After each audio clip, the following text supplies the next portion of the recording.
48 साल हुकूमत की है औरंगजेब ने। 48 साल में अगर वो हमारे हिंदू भाइयों का कत्लेआम करता तो कितने कर लेता। रह जाते हमारे हिंदू भाई। अगर वो खुदा न करे हमारे मंदिर शहीद करता तो क्या हमारे मंदिर बचते 48 साल में? यहाँ 10 साल की हुकूमत नहीं है, कितनी जगह बुलडोजर चल गया। उसे 48 साल का वक्त मिला था। तब ना आप थे ना सोशल मीडिया थी। वो जो चाहता कर लेता, नामो निशान मिट जाता। अगर वो इतना आतंकी होता तो।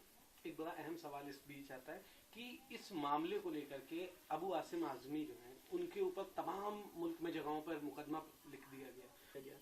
क्या कैसे देखते हैं आप और क्या कहेंगे इसको लेकर, जिस तरह से उन पर कार्रवाई की गई उनके सिर्फ एक बयान को लेकर? वो एक जैसे कि मैं मुनव्वर राना साहब का बेटा हूँ, तो फुटपाथ पर भी होगी महल की ज़बान में, हम गुफ्तगू करेंगे गज़ल की ज़बान में।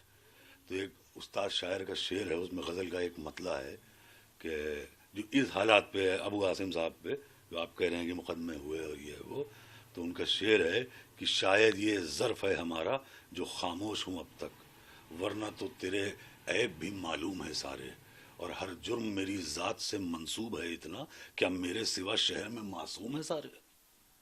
सिर्फ हम ही निशाना बनते हैं, हम तो कुछ भी कर दें बुरे हैं। भाई मैं कह रहा हूँ औरंगजेब खराब था, मैं कह रहा हूँ कि एक अच्छा भला आदमी वो था बहादुर शाह जफर, वो भी खराब था।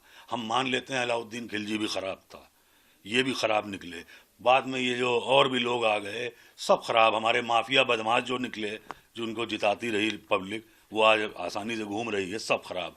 जब मेरे वालिद मुनव्वर राना खराब हो सकते हैं तो फिर तो ये लोग तो बहुत बुरे हुए हैं भाई। ये तो मतलब मेरे वालिद की क्या गलती थी?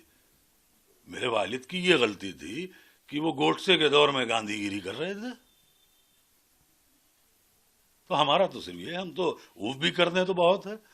हम तो ये मतलब हमारा हाल इस वक्त ये है कि आप मेरा गला दबाइए और मेरी आंखें भी बाहर ना हो, कैसे मुमकिन है? आखिरी सवाल रहेगा, बड़ा अहम सवाल है कि जिस तरह से आज के दौर में 400 साल पहले, 500 साल पहले या 200 साल पहले जो पूर्व में चीजें हुई उनको बार बार कुरेदा जाता है और उन पर सियासत कहीं ना कहीं आके ठहर जाती है, उन पर चीजें बेस बन जाता है। मौजूदा वक्त की जो स्थिति है उसे सब भूल जाते हैं। ये देखिए, ये तब होता है जब हमारे पास कोई नई उपलब्धि ना हो। तो जब हमने कुछ नया बड़ा अच्छा कुछ किया होता तो हम ऐसे माजी में नहीं जाते। माजी मतलब पास्ट में।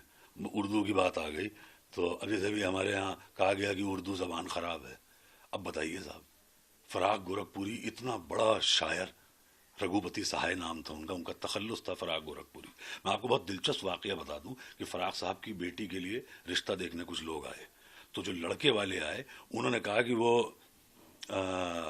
तो फ़राग साहब से, उनका तलफ़ुज़ बहुत ख़राब था, मतलब प्रोनंसिएशन।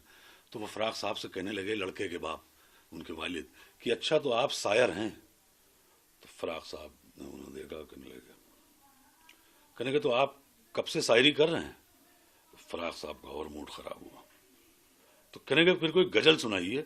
फ़राग साहब कहने लगे, सुनिए, आपका रिश्ता आपके लड़के का मेरी लड़की से हो या ना हो, लेकिन मैं और देर आपको अपने कान में पेशाब नहीं करने दूंगा। फ़राग साहब कहते थे, प्रोफेसर थे रघुपति साहब फ़राग गोरखपुरी, फ़राग साहब कहते थे कि उर्दू इसलिए पढ़ लो कि अगर कल को अफसर बन जाओ तो अफसर मालूम भी दो। तो ये थी उर्दू ज़बान। और रही बात ये जो इतिहास और पास्ट, ये देखिए ये दोहरा मापदंड है। मेरा मानना ये है कि आप ये दोहरा मापदंड लेकर नहीं चल सकते। आपको मुगल से नफरत है और मुगलई पसंद है, तो ये मेरी समझ के बाहर है ना। फिर आप मुगलई भी बंद करा दीजिए पूरे मुल्क में। मुगलई से आपको मोहब्बत है, मुगल से नफरत है।